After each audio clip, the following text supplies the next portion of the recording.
revient sur l'orgasme du moi selon Masoud Khan, parce que dans ces deux cas décrits, bon, il parle de la dissociation sexualité-affectivité.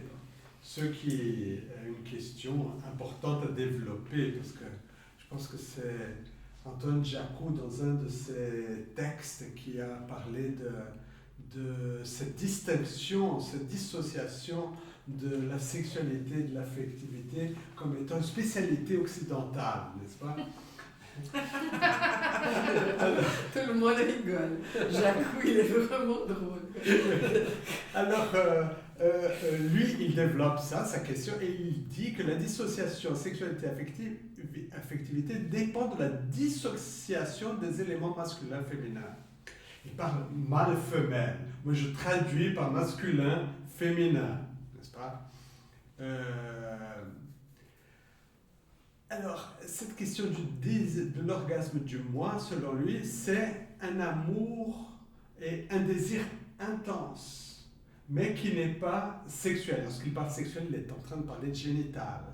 Alors, il parle de désir visuel.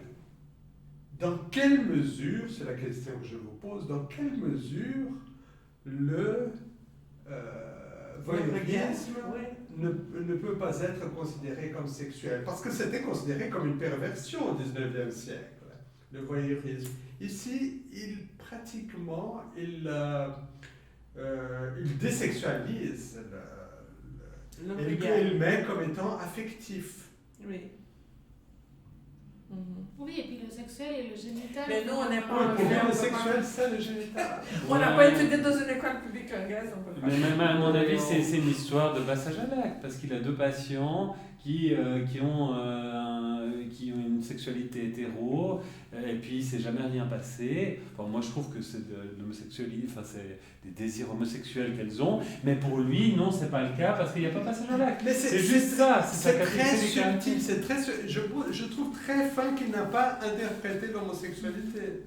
Moi aussi. Moi, je n'aurais jamais interprété comme homosexuel. Comment? Je n'aurais pas interprété non plus comme un homosexuel. Moi, je ne vois même pas pourquoi il a mis amour bisexuel. Oui, c'est ça. Ça veut dire quoi? Parce que la femme, elle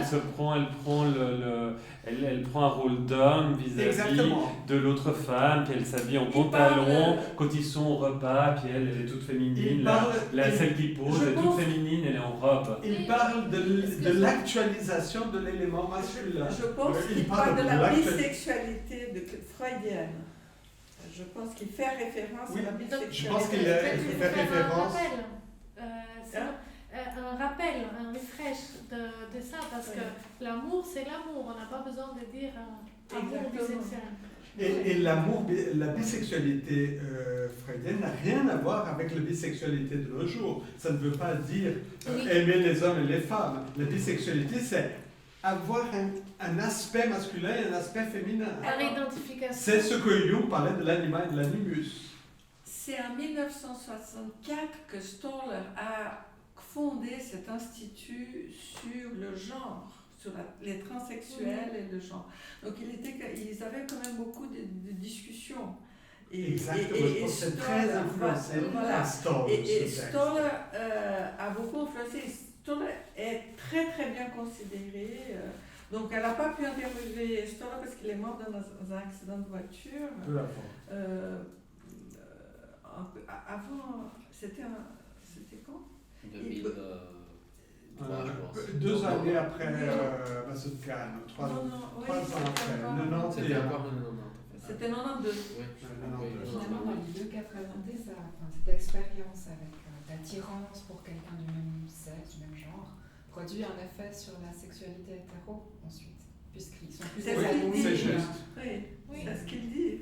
Chez la femme, ça fait... Ça prend une autre dimension avec... Et il le dit... Chez les deux. Non, ça prend une autre dimension dans ces relations. Elle part. La femme, c'est une relation hétérosexuelle après.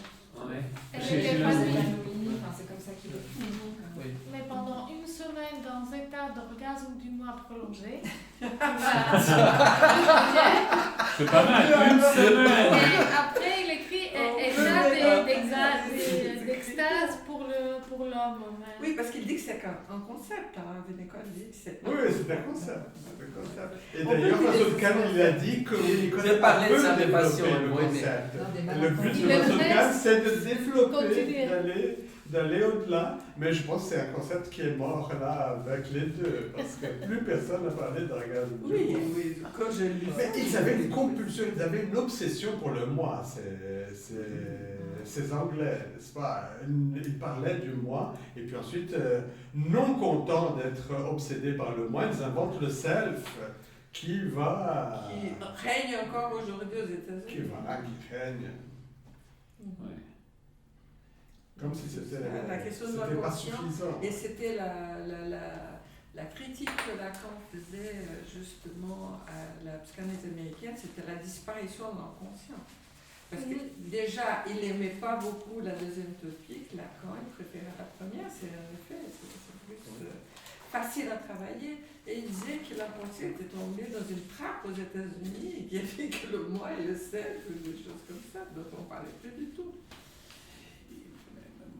C'est possible de revenir aux questions que vous posiez par rapport à la relation d'objet, puis la régression. Parce que moi, en lisant ces textes justement de Linda Hopkins, moi j'ai trouvé vraiment intéressant où elle montre que finalement, elle dit beaucoup de choses, mais en tout cas ce que j'en ai retenu, c'est qu'il y a un traitement de l'agressivité qui n'est pas top chez Winnicott par rapport à son patient.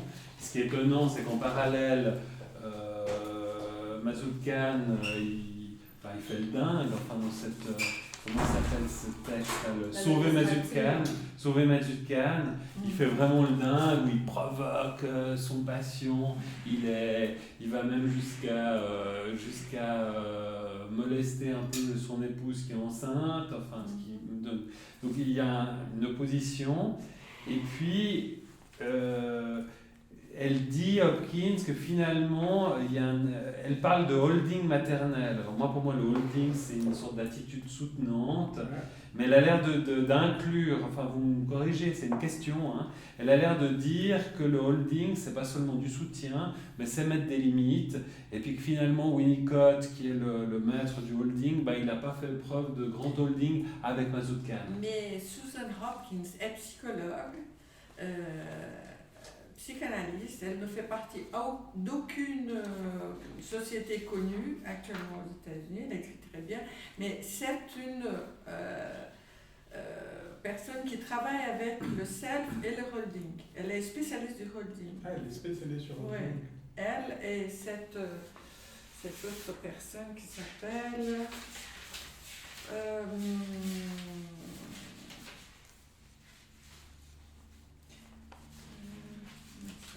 c'est une femme qui est spécialiste aussi du holding. Shower, un truc comme ça. Cette femme, Shower. Je ne trouve plus. Mais Je savais pas. les deux sont de la même école. Mais finalement, le holding, Le holding, c'est un concept. c'est la mère suffisamment bonne? Non, c'est le contenant. Ouais. C'est ça. façon de- Le handling, il y a le handling, Ouais. c'est la manière de tenir l'enfant, et le holding, qui est plutôt le contenant. Donc, Et comme ça contient, c'est-à-dire que donc, la notion de la règle et des limites va avec, ce qui est très très utilisé dans l'éducation jusqu'aujourd'hui, dans nos vies de toujours en Travailler institution. le contenant. elle s'appelle Joyce Sloshower. C'est aussi une spécialiste, je pense qu'elles sont dans la même école. Donc il y a les limites, donc Winnicott n'aurait pas fait du bon holding, d'après ce qu'elle dit. Oui, c'est-à-dire la lâcher, donc au lieu de contenir.